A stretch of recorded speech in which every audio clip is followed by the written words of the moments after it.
आज हम पढ़ने जा रहे हैं एक बहुत ही भावुक कहानी द लास्ट लेसन। ये हमें सिखाती है हमारी जो भाषा होती है, जो मातृभूमि होती है, उससे बढ़कर कुछ भी नहीं होता।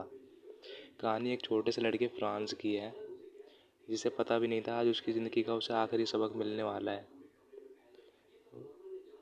उस दिन स्कूल का माहौल है ना कुछ अलग था। बच्चे चुप थे, गांव के लोग उदास थे। उनके प्यारे शिक्षक जो थे मिस्टर हैमर, उनका चेहरा भारी था। क्या हुआ था उस दिन, क्या था ये लास्ट लेसन, इसे अब समझते हैं हम। ये मैंने आपको शॉर्ट वे में समझाया, इसे अच्छे से समझते हैं हम पूरी कहानी में। तो चलो, जिसको एनिमेशन के माध्यम से भी पीछे कुछ भी समझ नहीं आया, उसे भी पूरा चैप्टर डिटेल्ड में समझ आएगा। पूरा चैप्टर उसे भी ईजी एक्सप्लेनेशन करेंगे हम। इंग्लिश में सीन बाय सीन समझाने की मेरी हैबिट सी है। मैंने ओल्ड वीडियो भी बना रखी है, आप चाहे तो वो भी देख सकते हैं। बोलोगे तो मैं डिस्क्रिप्शन में लगा दूंगा उसकी लिंक। लेकिन इस वीडियो को आप देख लोगे तो अच्छे से आपको पहला चैप्टर जो है दी लास्ट लेसन ईजिली क्लियर हो जाएगा। पूरा चैप्टर इंपॉर्टेंट क्वेश्चन भी दिखाऊंगा आंसरों के साथ, वोकैबलरीज दिखाऊंगा जिनका यूज़ आप क्वेश्चन आंसर करते समय पेपर के टाइम पे कर सको। फिर PDF चाहिए होगी तो वो भी मिल जाएगी। थोड़ा सा हम ऑथर के बारे में पढ़ते हैं, जो कि अल्फोंस डोडेत हैं, फ्रेंच राइटर हैं। और इस चैप्टर के बैकग्राउंड की बात करें यानी स्टोरी सेटिंग की बात करें तो 1870 से 71 जो फ्रैंको पर्शियन वार हुआ था, मतलब फ्रांस और पर्शिया का जो वॉर हुआ था। मतलब इसमें हुआ क्या था ना, जो पर्शिया यानी कि जो अभी का जर्मनी है, यानी Prussia now Germany defeated France, वो फ्रांस को हरा देता है। Prussia took over two French district, मतलब फ्रांस के दो डिस्ट्रिक्ट होते हैं, एल्सेक एंड लोरेन। ठीक है, एल्सेक एंड लोरेन, इनको अपने अधीन कर लेता है पर्शिया। मेन चेंज क्या होता है इससे, मतलब जो मेन चेंज आता है, an order came from Berlin, मतलब बर्लिन से एक ऑर्डर आया हुआ था that French will not be taught in this schools any more, मतलब अब और ज़्यादा इन स्कूलों में फ्रेंच नहीं पढ़ाई जाएगी, सिर्फ जर्मन पढ़ाई जाएगी। ठीक है, इतना आपको समझ आया। ऑथर के बारे में इतना बहुत है, क्योंकि ऑथर के बारे में क्वेश्चन आता नहीं है, लेकिन तब भी चैप्टर में था इसलिए बता दिया। अब सीन बाय सीन पूरे चैप्टर को समझते हैं। डिटेल्ड में इजी एक्सप्लेनेशन है। आपको क्या करना है, ये पूरी वीडियो देखनी है एंड तक कंसंट्रेशन के साथ। इसके बाद आपको बुक रीडिंग भी करनी है। ये नहीं कि आपने सिर्फ देख लिया और बुक रीडिंग नहीं की, बुक रीडिंग भी आपको करनी है, वो भी मस्ट है। चाहे आपको इंग्लिश बनाना आए चाहे ना आए, मैं आपको पूरा चैप्टर समझाऊंगा। आप बुक रीडिंग करोगे, इससे आपका कॉन्फिडेंस बढ़ जाएगा और इससे आपकी रीडिंग की स्किल भी इम्प्रूव होगी। ठीक है, तो पहला सीन है इसमें, पहला सीन है Franz is late for school, मतलब फ्रांस एक छोटा बच्चा है, यानी लिटल वो है। That morning he was very late, मतलब वो बहुत लेट था। उसे डर था किस चीज़ का, because his teacher M Hamel was going to ask, मतलब जो उसके टीचर थे वो पूछने वाले थे पार्टिसिपल्स के बारे में, जो ग्रामर के रूल्स होते हैं। फ्रांस डिडंट नो, मतलब France did not know about them, उनके बारे में फ्रांस को कुछ भी पता नहीं था, उसने कुछ भी नहीं पढ़ा था। ठीक है, he thought about bunking school because the weather was bright and Prussian soldier were drilling, मतलब जो था ना उस वक्त क्या था, उसने सोचा, जो फ्रांस था, कि बंक करे, वो बंक करने का सोच रहा। ठीक है, क्योंकि जो वेदर था, जो मौसम था, वो बहुत चमकदार था, ब्राइट था, और जो पर्शियन सोल्जर थे वो क्या कर रहे थे, ड्रिलिंग कर रहे थे, वो प्रैक्टिसिंग कर रहे थे इन ओपनिंग फील्ड, मतलब खुले फील्ड में वो ड्रिलिंग कर रहे थे। ठीक है, बट ही रजिस्ट, मतलब उसने किसी तरह इस चीज़ का विरोध किया और अपने आप स्कूल की तरफ चले गया। इस चीज़ को वो टेम्प रजिस्टर्ड किया और temptation and ran to school. ठीक है, फिर वो स्कूल चले गया। बुलेटिन बोर्ड, जो अगला सीन है bulletin board, when France passed the town hall, मतलब जो उसने टाउन हॉल पास किया, he saw a big crowd in front of the bulletin board, उसने बहुत सारी भीड़ देखी, मतलब भीड़ हो रखी थी, एक बड़ी भीड़ थी किसके सामने, बुलेटिन बोर्ड के सामने। फॉर 2 ईयर्स, मतलब जो 2 सालों से बुरी न्यूज़ आ रही थी, जो भी जो बैटल्स हारे थे। ठीक है, ऐसी जो भी बुरी न्यूज़ थी, आप मैंने बोली है ना आपको रीडिंग ज़रूर करनी है, तो आप रीडिंग करोगे तो सब चीज़ क्लियर हो जाएगी। लेकिन इतना ध्यान रख लो, जो भी बैड न्यूज़ थी वो वहाँ से आ रही थी बुलेटिन बोर्ड पर, जैसे कि लॉस्ट बैटल्स, मतलब हारे हुए जो युद्ध थे एक्सेट्रा, केम फ्रॉम देयर। ठीक है, he wondered what the bad news was this time, मतलब उसने वो चिंतित था कि इस बार क्या आया है। But he did not stop, मतलब वो रुका नहीं। तीसरा सीन क्या होता है, unusual silence at school.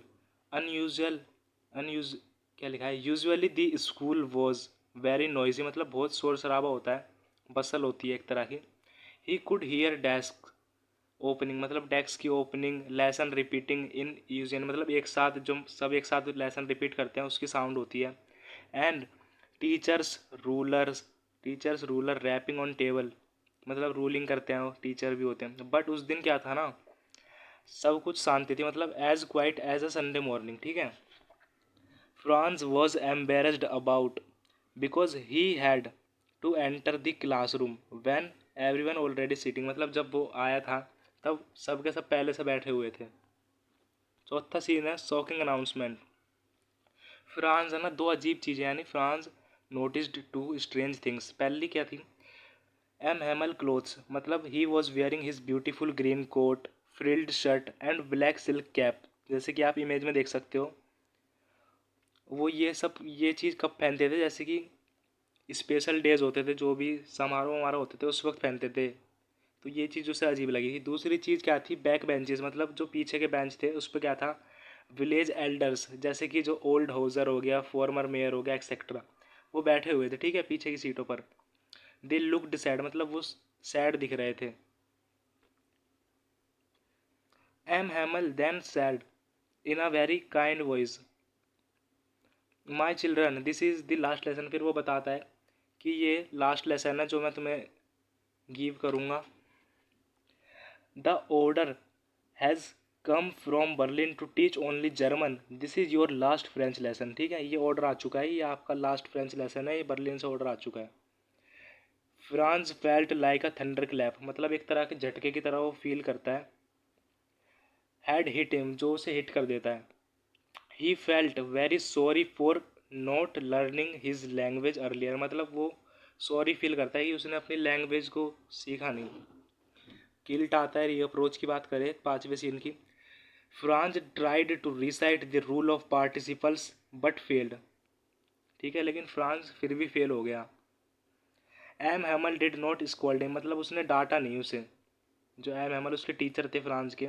Instead he said it was the fault of, वो उसने कहा कि ये गलती किसकी है, पहली चीज़ Franz for putting off learning until tomorrow, कि वो कल पर छोड़ देता था। दूसरी parents for sending children to work on farms for money, मतलब जो पेरेंट्स होते हैं वो फार्म पर भेज देते हैं अपने बच्चों को पैसे के लिए। और तीसरी teacher M Hamel for sending students to water his plants और giving a holiday when he wanted to go fishing. तो इनकी गलती बताता है वो। इस मतलब जो ये चीज़ थी, इसमें गलती किन किन की थी, फ्रांस की थी, पेरेंट्स की थी, और जो एम एम एल है उसकी गलती थी, ठीक है। Importance of mother tongue. M Hamel said French is the most beautiful clearest and most logical language, ठीक है। एम एम एल बताते हैं इस तरह, वर्ल्ड की कैसी लैंग्वेज है, फ्रेंच, ब्यूटीफुल लैंग्वेज है, क्लियरेस्ट है और लॉजिकल यानी तार्किक भाषा है। He said that when people are enslaved their language is like key to their prison, मतलब जब कहीं इंसान फंसा होता है ना तो उसकी enslaved का मतलब मेरे को अभी ध्यान नहीं आ रहा, मैं चेक कर देता हूँ, मैंने इधर लिखा हुआ है शायद। enslaved का मतलब है टू लॉस फ्रीडम, मतलब जब फ्रीडम खो चुके होते हैं। क्या लिखा है, ही said that when people are enslaved their language is like to the, जब वो आज़ादी खो चुके होते हैं ना तो उनकी भाषा बनती है उनके लिए, की बनती है एक तरह की टू देयर प्रिजन, ठीक है।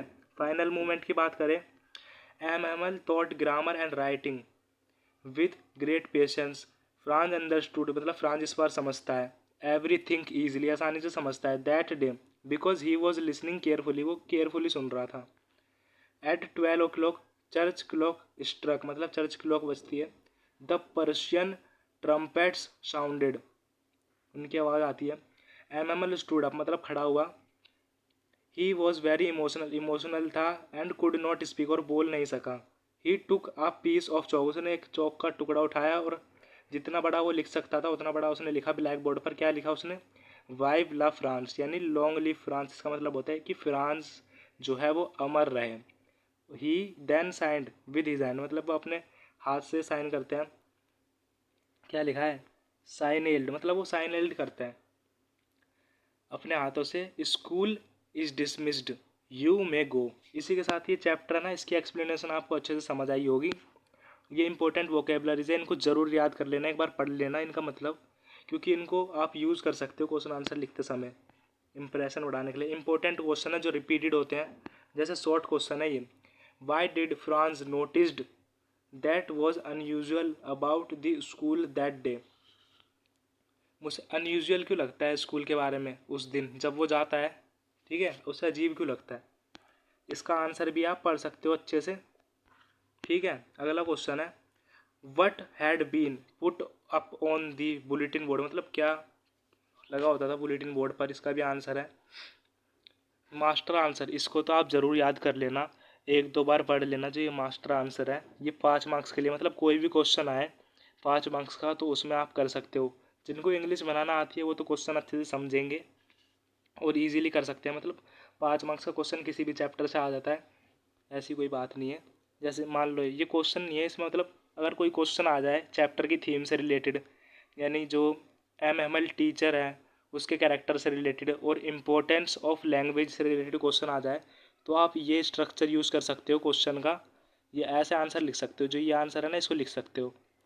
तो इसी के संग ये चैप्टर भी ख़त्म होता है। सब मैंने इंपॉर्टेंट क्वेश्चन दिखा दिए, अगर आप पढ़ लेना उनको 2 से 3 बार हर क्वेश्चन को, क्योंकि आप पढ़ोगे ना आपको खुद ब खुद समझ आ जाएगा, ईजी इंग्लिश के माध्यम से उसके आंसर लिखे गए हैं सारे, ठीक है। चैनल पर नए हो तो सब्सक्राइब ज़रूर करना, हमारा नया बैच शुरू हो चुका है, ये पहला चैप्टर था और आगे के कुछ चैप्टर की मैंने ऑलरेडी वीडियो बना रखी है, उनको भी आप देख लेना, ठीक है। वीडियो पसंद आई होगी तो लाइक शेयर सब्सक्राइब ज़रूर करना, मतलब सब्सक्राइब तो करना ही करना, ताकि हमें भी सपोर्ट मिल सके, ज़्यादा से ज़्यादा अपने दोस्तों के संग वीडियो पहुँचाए, ठीक है।